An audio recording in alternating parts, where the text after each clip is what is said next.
great introduction. All right, again, welcome to the advisory committee, and we can click ahead.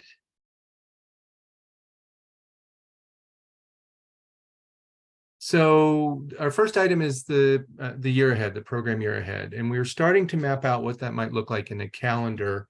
As we go through each of these bullet points, I'll ask your feedback and your guidance on anything we should have in mind. And what else to say about it? Well, I guess let's step into it and talk a little bit about the advisory. And as we have noted, and it's in our program design, and I don't have it memorized, but the purpose of the advisory is to advise our priorities, especially around the symposium topics, but also around the formats and arrangements and schedules that would work best for your teams and your staff to take advantage of the training. We have one right now, which is kind of our reconvening in the new program year. The other months that are mapped out here are mapped out to be about a month prior to each of the symposia. As you remember, actually, back when Melissa Goen was project manager of this project, we started a process where we would work in our work plan with each presenter to meet with the advisory committee, to give a preview of their topic and to get feedback on what would make it more relevant to their teams. And we'd like to continue that. And we would like to, for all of these, we want to at least pencil in dates with the understanding that if our presenters have difficulties with the dates, we might come out to you and say, are some alternative dates available? And a little bit of feedback we've gotten from members is generally Wednesday mornings are good. But I know in the past we've also done Thursday mornings. So one, given that rationale, given the purpose for the advisory committee, is there any feedback on those basic assumptions about the purpose to help set priorities as well as practical considerations around our offerings, and in the added task of conferring with presenters? Does that purpose sound like what you signed up for? And does the timing make sense given how else our calendar is mapped out? Michael, given that I'm the new one, is there past notes in terms of the how we've arrived to this point for me to kind of just try to catch up on some of that background history, and in addition to the purpose of this advisory group? There are, and which is actually reminding me, as we're recording, maybe Brittany, you can be taking minutes as well. We have not archived them for that purpose, like as a ready put together package, but I think it would be a good thing we could dig in and put together what we have. There are some breaks in the records, to be really honest, and actually maybe I'll back up and talk about that for a minute. But we could piece together, and again, Melissa, I keep calling you out, but I know when Melissa set a lot of this up, she put a lot of great rationales behind it. So I know a lot of our establishing documents are in really good shape. The story is that after Melissa left in this current hiring climate, it's taken us a few times to fill the position. And last year and this year, both years we had good people in for several months, and they both had to leave for personal reasons. Honestly, in kind of strangely parallel situations where we're not able to stay in touch with them afterwards. So that's the short story around some breaks in records, and I'll share where we're trying to fill in the blanks on that. Okay. And so most recently, and again, I appreciate folks who responded when Dawn Luddy started to set things up again, but she did need to leave suddenly. But this time, I think in past years, we held out hope that we'd get the new project manager in to get things going, and that delayed things. So we're not doing that this year. So that's why I get to be working with you all until we get a new project manager and we really put some thought into getting our fuller team behind the project, so that Sadie and Brittany and Jordan are joining us now. Even with a portion of their time, we're able to have some overlap and backup for some of the work we're doing. So all that to say, we are ready for this calendar, and we have our notes to do two things. One, to get the notes for today, but also to get some background documents, probably for everybody. Probably, I'm guessing other advisory members, it would be a good catch up and review to get some of those. So we'll pull some of those together. Thank you. Yeah, thanks for bringing that up. Other thoughts or questions or guidance specifically around the advisory committee for now?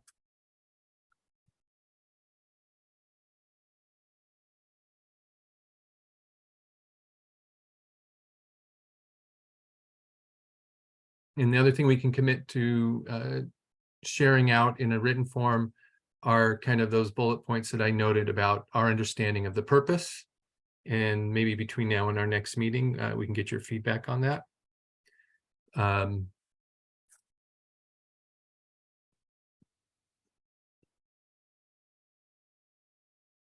just writing from, I know Brittany's got it, but I'm writing for myself, so we know about what we need to follow through on. Okay, so and as I said, the symposia are set up to be about a month after the advisory so that we can work with the presenter. And then the Let's Chat is set up to be 2 weeks to a month after the symposia. And once we've got your guidance around general scheduling, we'll put together more of a draft schedule where we actually pin in actual time slots and dates. So why don't we go to the next slide? So the symposia. So we have fun with symposia. Symposia is the plural, but so is symposiums. But we're sticking with symposia. We did have someone lined up for the fall, Robin Goebel, who is going to talk about movement-based therapies for child survivors of trauma. Her calendar booked up during our transition, so she is available March, April. We'll pin that down.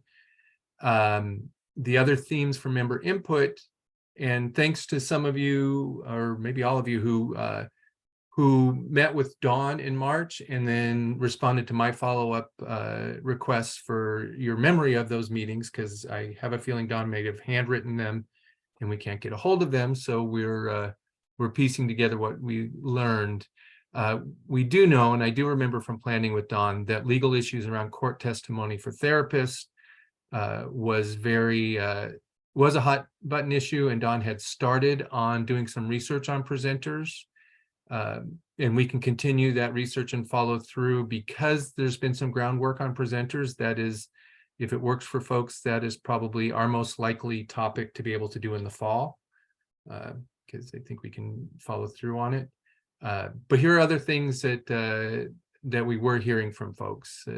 Other topics of interest: suicidal ideation in teens, serving diverse populations, hiring and paying therapists, topics that leverage the expertise of fellow subrecipients, working with parents who have difficulty making changes in the home, working with children with co-occurring diagnoses, and affordable training on child abuse awareness.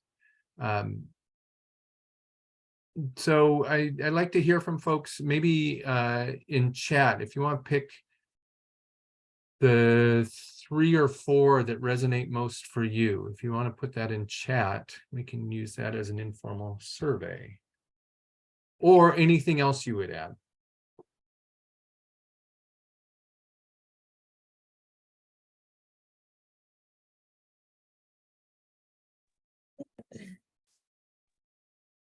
Michael, I actually have a clarifying question. Sure.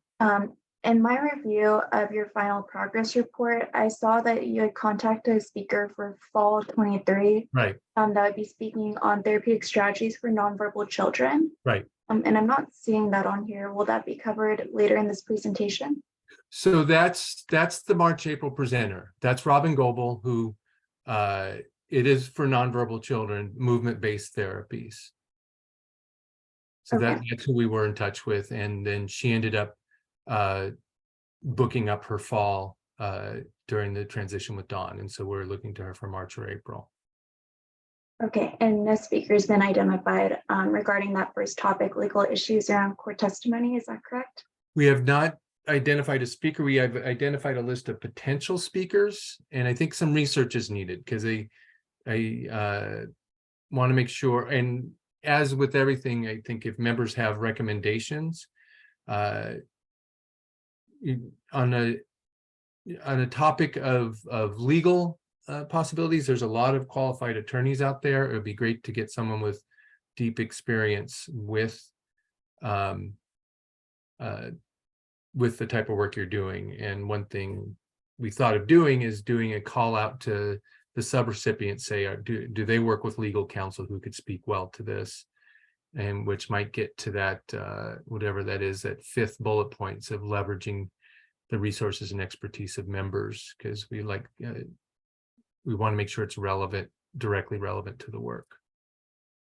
Okay, thank you.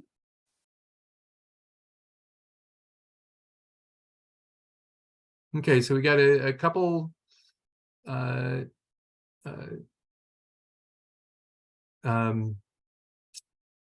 top choices: co-occurring diagnoses, leveraging the expertise, hiring and paying therapists.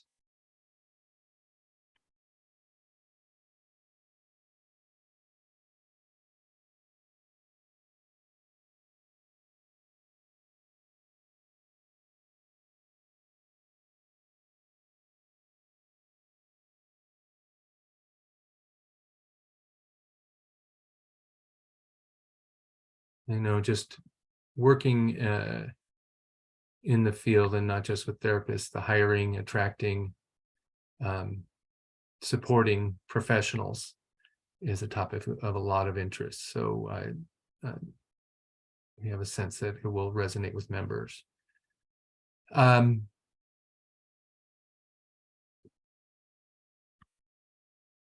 else we got? Parents who have difficult time making change, serving diverse population. Okay, so there's broad interest. My thought is we can, in our next newsletter, we can do an informal poll with members to see what resonates with them and put some of your top choices at the top of the list. And then we can begin researching speakers with in all of these topics. And again, in some ways, I imagine the quality of the speaker, and based on past feedback, speakers with real hands-on knowledge, practical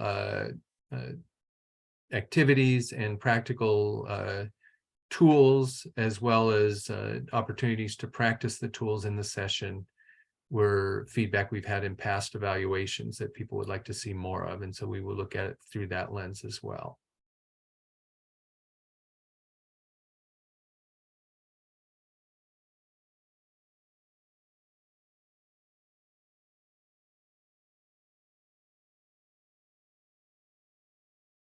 Okay, so if it works for folks, that will be our follow-up in the next newsletter. We'll do one more call out to see what resonates for folks with your ideas at the top. In terms of timing, the kind of the non-scientific feedback we got was Wednesday mornings work pretty well for a lot of folks. Is there anything that would make Wednesday mornings not good? Or is there a compelling time slot that would be better? Michael, and we say Yeah. morning, you're talking 8, 9, 10, because the time does impact some of our teams. Okay. Typically we've done like depending on the length of it, it's always a trade-off, especially with this level of professionalism. For you wanting usable skills, it usually it has to be at least a couple hours, but then you get much more than that and you start to lose people and it gets harder to schedule it in. Given that, do folks have feedback? Does like in starting before 9 o'clock, like 8:30 or so, help you to free up, especially if it's a longer session, help you to free up the late morning? Or does late morning work better with your teams? Do folks have a sense of what would work better? This is Heather. I prefer Thursday mornings personally, but I know much of the team might prefer Wednesday. I too prefer something closer towards the end of the week. Okay. Things tend to pick up steam the beginning to midweek, and so ideally, I think would be more suitable for us, at least here at Lao Family, would be something closer towards the end of the week, and perhaps maybe we could play around with the timing to include afternoon time. Court sessions tend to last a long time, and when you're on a docket, you're unfortunately stuck in court until your name is called from the docket. And so the mornings typically aren't so fruitful for us either. Oh, that makes a lot of sense. Does that resonate for other folks? I'm fine with like a Thursday morning is fine. Yeah, it's always a trade-off, you know, for our school-based folks, morning isn't great, but for our clinic-based folks, morning is better than afternoon. So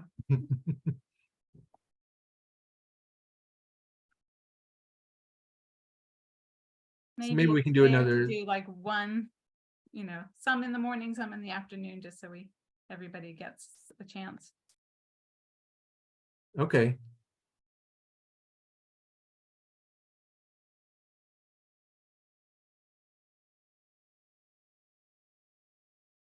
So if we're planning these out in advance, what that makes me think is perhaps we can give our speakers some options too. Like we can look at a given week of the month and say Wednesday morning, Wednesday afternoon, Thursday morning, Thursday afternoon, knowing that we're aiming for a mix. Does that work for folks? Is that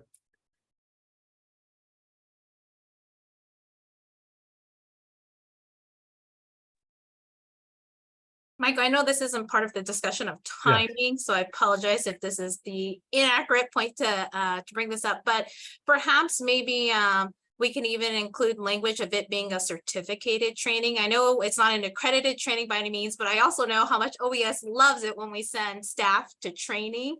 And I know that my staff specifically also rely heavily on being able to professionally demonstrate their capacity. So just putting that out there, if that's a possibility, to kind of, you know, include a certificate of completion at the end of these trainings. We can definitely do a certificate. Is there, and maybe we need to be educated, is there any, so with any training, you could say certificate of completion, right? Is there, is there a special level of certificate or anything we should keep in mind in terms of speaker criteria or how we set it up that impacts how valid that certificate is?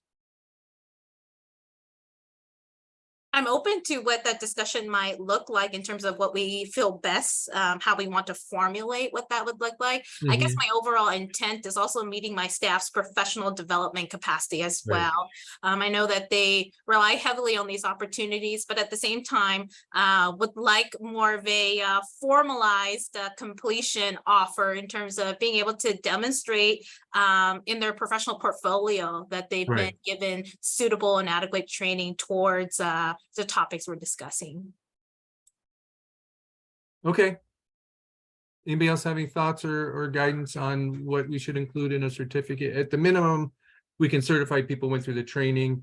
We are, you know, we have a quality standard in getting presenters. They might not all be PhDs. Normally they're all clinically licensed. Sometimes if it's a special, like it'd be an accredited attorney, you know, a bar approved attorney, if it's an attorney. And we've gotten, a lot of our trainers have been from educational centers, from universities too. So at minimum, we can do a certificate of completion, and it can have the presenter's credentials, name and credentials on there, which might be at least descriptive.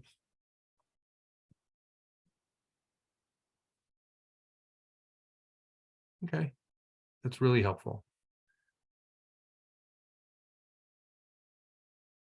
And Kazua, nothing's off topic because when we do an agenda, it's our best guess of what's going to structure you having a good conversation about what's going to be most valuable to you for this training. So that's right on. I appreciate it. Thank you. Yeah. Anything else on the symposium? So I think our follow-up is to do a survey as part of the next newsletter around the topics and around the timing, but also to use the timing to a little bit flexibly with presenters. Is there a week of the month that is worse or better than the others versus first week, second week, third week, fourth week? Because that might allow us to narrow down those dates.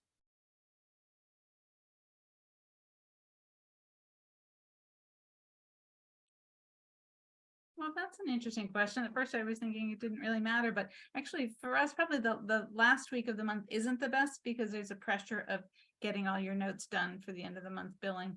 So that's what I wondered about. I don't know your yeah, for at least rhythm our for Medi-Cal reporting. others, yeah, but for a Medi-Cal Yeah. and people do both. So Great. so yeah, if there's a choice, but it's not super, it wouldn't exclude us from attending.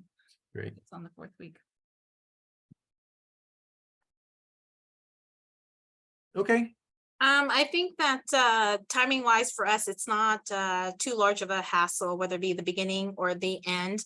Now that COVID restrictions have been uplifted for quite some time now, are there opportunities for in-person engagement? I know we're all over the state of California, but I know that some learners do prefer an in-person style as compared to over Zoom. That can be challenges, have some challenges in itself in terms of learning style. So are there opportunities for that, Michael? Do we forecast making that a Sorry about my dog. possibility? Yep. When my dogs are done, I'll speak to that.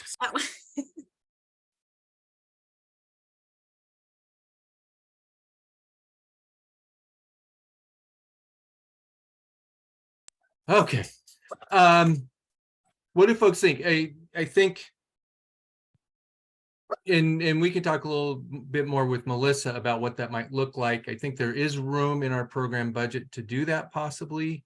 Like maybe if there's one topic that really comes out ahead, work with that person on Northern California and Southern California sessions.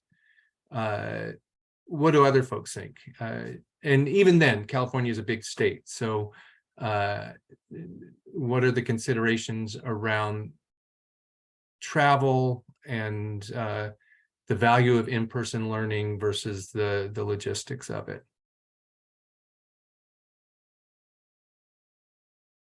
I think for our staff here in Oakland, it would be hard to, if we have to go very far, it just ends up eating up a lot of time. Yeah. More time from other things. So I understand how in-person has its benefits in some ways, but you can't beat the sort of efficiency of the remote trainings from my point of view.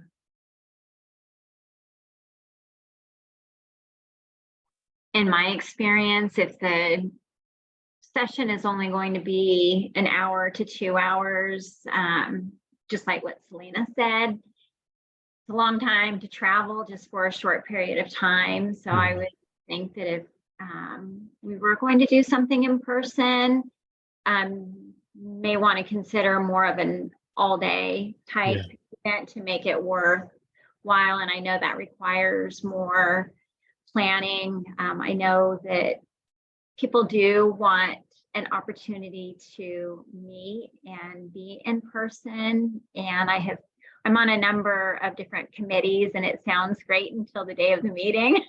It's just easier to jump on Zoom and participate that way. But I would say certainly if it could be a longer event, that may be worth everybody's time Right. to come for a longer period of, a day event. Right. Which we used to do that before we did the online symposia. That was the setup, and we traveled it around the state with a keynote and breakout sessions. Maybe let's explore that. And if it isn't this program year, maybe the next time we meet, we can have kind of a visioning session around what would be the best use of in-person opportunities and what that might look like. Does that work for folks? Great. Again, thanks for bringing that up. So I do want to, time is passing quickly, so I do want to get to the rest of the agenda. So thanks for this guidance. We will follow up. Let's do the next slide.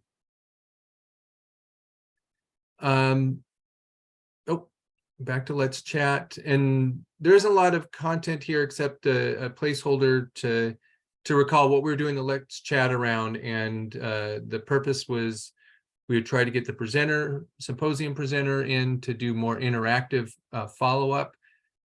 We started to work with the presenters on doing like homework assignments that people can bring back to the Let's Chat to, not homework like you're graded, but like try the things to try out and come back with questions.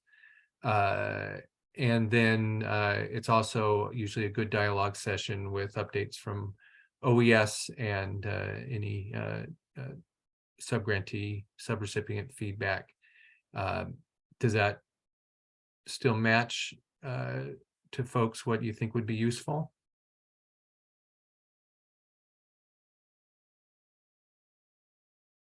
Seeing some nods, some okay, that good enough.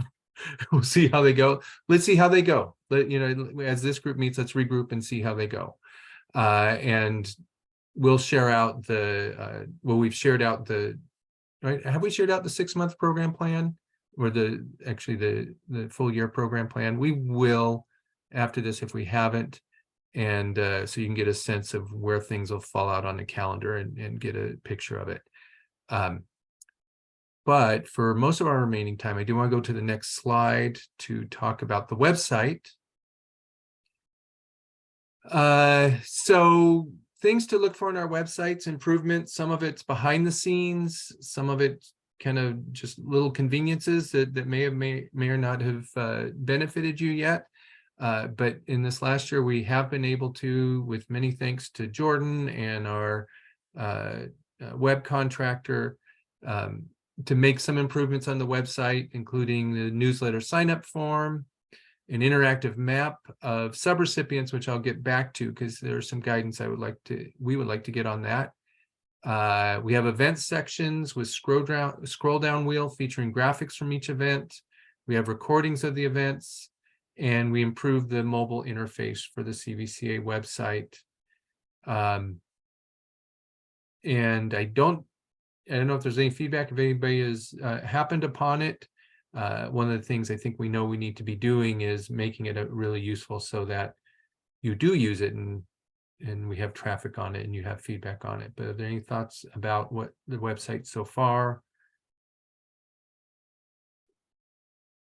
And there might be an opportunity maybe at the next symposia to let them know about the website, and maybe there's an opportunity to have somebody do a live demonstration so that folks know what's there and how to use it. That's a great idea.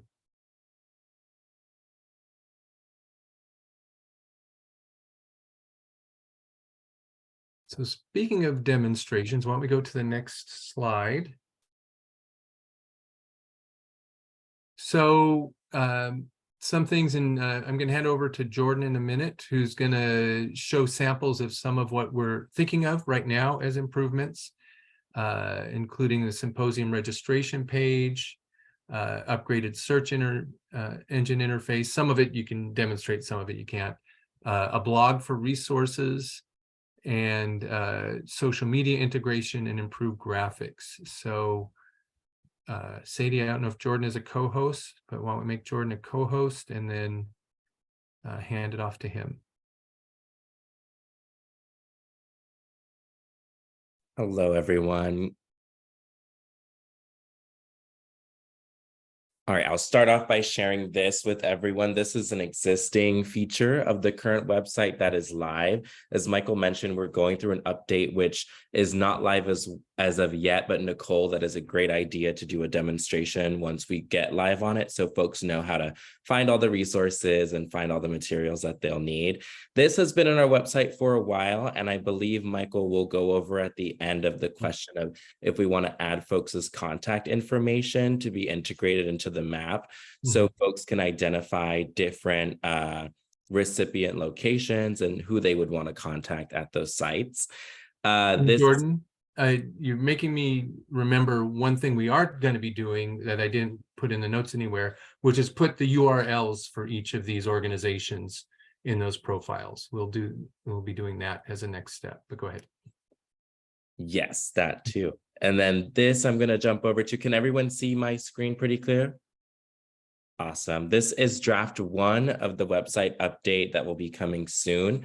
This showcases the homepage. Now there are some tools that need to be adjusted for sizing as we go through this with Roger, who's doing our website. But this is mainly to showcase the background imagery, just ease of use, and then also having live events for symposia and for Let's Chats, where folks can register and see the details of what's going on the website. So it's easier to navigate upcoming events with their dates or save the dates if that date is not narrowed down as of yet. And I believe that would make it easier for all of us to just know what things are coming up. On the website, folks will be able to sign up for the newsletter directly, just in case they've accidentally unsubscribed or we have a new person that's coming on. Or if there's someone at OES that wants to find out what's going on, they can easily subscribe and get a welcome to our newsletter. The part on here that's not live, but I'll explain either way. There will be a blog tab with the training opportunities to go through resources that are oftentimes sent out in the newsletter about, potential resources or things that could be useful for different groups throughout the state, and also things that CVCA is looking to do. On the top left and the bottom right, you'll see integrations with social media, which we did launch with Dawn before she left, which is Instagram. We're not actually using Twitter because of the whole switchover that's occurred recently, but LinkedIn, Facebook, and YouTube. YouTube will be integrated with live video or background video of the recordings of events such as this one. If folks would like to know what happened at the advisory committee meeting and they missed it, it would be easy to click onto those and find it. The SEO upgrade that Michael was talking about is a search engine optimization, which makes it a lot easier to find stuff. So I'm going to go over here to my Google tab and just type in CVCA as it stands. Something that you notice when you type it on Google, you do have to optimize your website to populate within Google. And right now there's Central Valley Christian Academy, which pops up. And this is often the case for a lot of small nonprofits. So what we're doing right now is optimizing with Google to make sure that we are not only the first person on the right-hand side that pops up, but we're going to be the first person on the left-hand side that pops up too. So when we're discussing these opportunities, it'll be very easy for folks that are in the field working day to day to go on their iPad or their phone when they want to look for a training opportunity to find CVCA's website and click onto those resources and blog pages. And this is draft 1. Michael, myself, and Sadie and Brittany will be going through and reviewing draft 2. Thankfully, with these with the directory, thankfully to Sadie, we've been able to comb through a lot of the data that exists for CVCA and kind of just get some information and organizational names and URLs that we can put on the website. And as I mentioned, Michael will bring up what information you guys would like to share. And that's it for me. I'll pass it back over. Thanks. Any feedback on that? Or questions? I do have a question. Is there a timeline of when things need to be completed and from our end or from the web developer end? We're on a timeline of the next month or so to make these new improvements. there's not a lot that's needed on your end because we have your information and except for feedback. So I would say, you know, when we set up our September meeting, we'll put ourselves on a timeline to give you something to look at for feedback next time around. Will we have the opportunity to embed some of that link into our own websites? I'm prepping our website with all the partnerships and coalitions. And when folks visit our webpage, if they click there, they can get routed to that website as well. Would that be a functionality that we can have too? Our website is live already, so the URL won't change, just what it does. And, you know, some of the sub pages will change, but our landing page, The same. you can definitely use that link. Thank you. And I just dropped it in the chat down there for you. If you want to click on it, that's the statewide directory, and you can find the homepage on there too.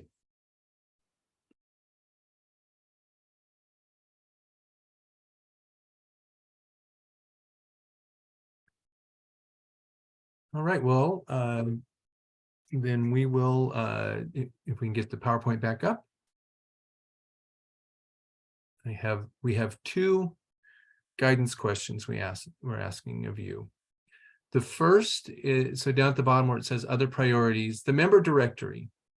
So you all are the OES contacts for your subrecipient grant. And that you're the folks we have in the database as our primary contact. Do you think there are any concerns with having you on our public website, given that it's a public role? The alternative would be for members, we still want members to have a directory to find each other, and mostly that's who's using our website.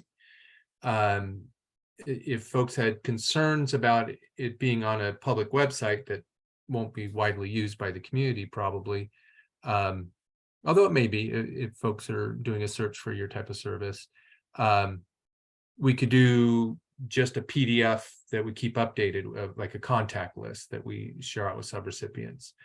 Our preference would be to have the fullest service interactive map possible, but are there any concerns with that?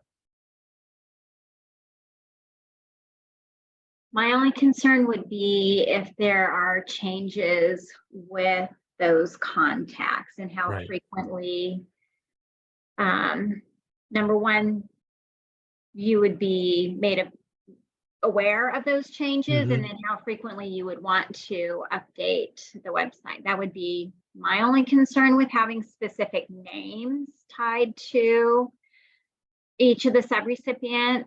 But I don't know if there is a better alternative other than just providing the agency name and a general phone number.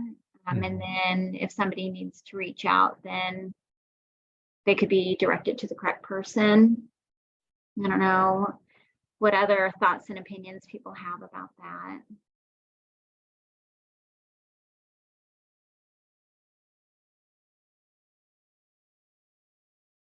Just echoing what Nicole said, as a program specialist, I complete plenty of modifications that are updating project contact sheets. So I do see just keeping in mind the AT subrecipients that aren't able to join us today, that may be difficult. And it makes me wonder for the AT subrecipients that are present here, if this was something that was of interest to you, just being able to connect more directly.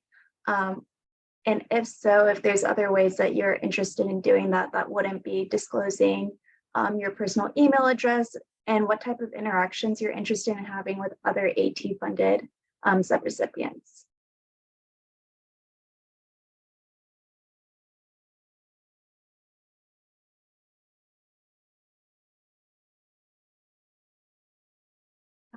Let's see, I can just weigh in a little bit.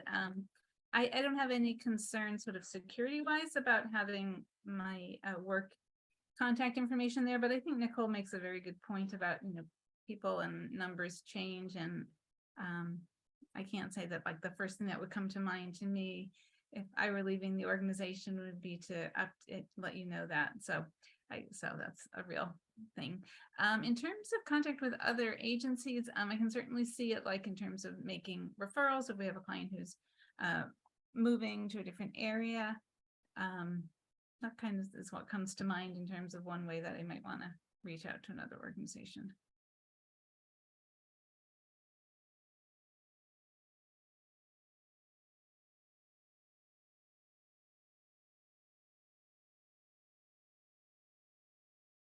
And that's really helpful, I think. Right, so if we had just the general information line on the website, then you can at least find out. We could still share a PDF of our contact list.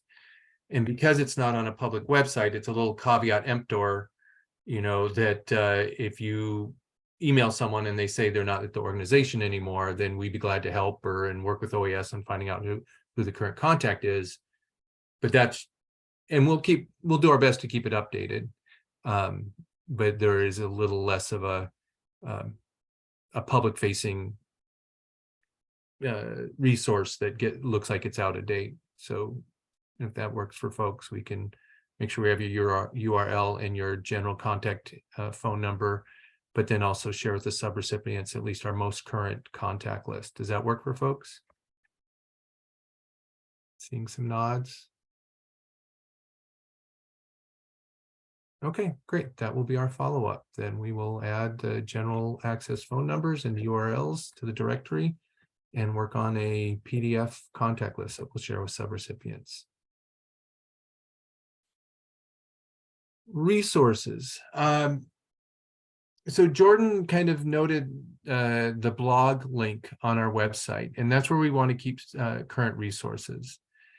In early envisionings of the CVCA program, we would talk about resource lists that would help you make referrals. And as we thought about that kind of logically, we wanted to get from you what would be most helpful to you as resources, because we know we can't be your county's 211 or up-to-date database on services in your county. There are other organizations, 211 being one of those, and I'm not remembering the other ones right now, but there's a number of them out there right now. But aside from the information packets that come with each symposium, what kind of resources might be helpful for us to have on an easy access blog? Either resources that you all would want to share with each other, or you would like us to keep an eye open for and share on our blog. Any thoughts about what would be most helpful to have as information resources on our website?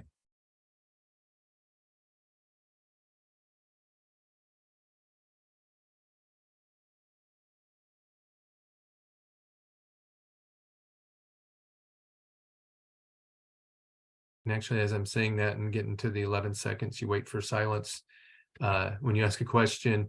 I'm seeing it's 4 o'clock already, and I want to respect your time. So perhaps that'll be something we send out in an email follow-up and give you some time to think about that. What would be more helpful resources to have on our blog, on our website. Does that work for folks? Yes, thank you, Michael. Yeah, thanks. Good. So why don't we get to the next?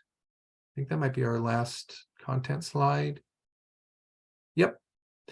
So given the time, I want to respect that. We'll do another doodle poll, but I think we're going to maybe aim for this group. It sounds like Thursdays might be good, but we'll do a doodle poll for September. That said, I'm thinking on my feet here. In the short run, we're going to try to secure a speaker for November, and so maybe watch for times when the speaker is available, when we would have our next advisory committee. That work for folks? Michael, just a quick, I actually got forwarded this information from Katie. So whoever has this distribution list, can they add me to this so I can get the invite directly? Yes, That would be great. I added you. I have you now. Thank you. Sadie's Sadie. gotcha. Thank you. Way ahead. Great. All right. Well, thank you, everyone. Any other last thoughts or last things to pay attention to?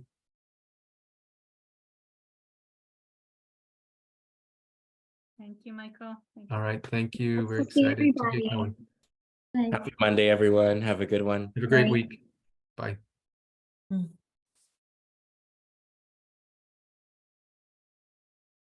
All right. Sorry about Thoughts, the hiccup at the observations? beginning, Mike. Pause the That was recording. me. I Pause had the a recording. What's that? Oh, we're still recording. Stop recording. You did. Okay.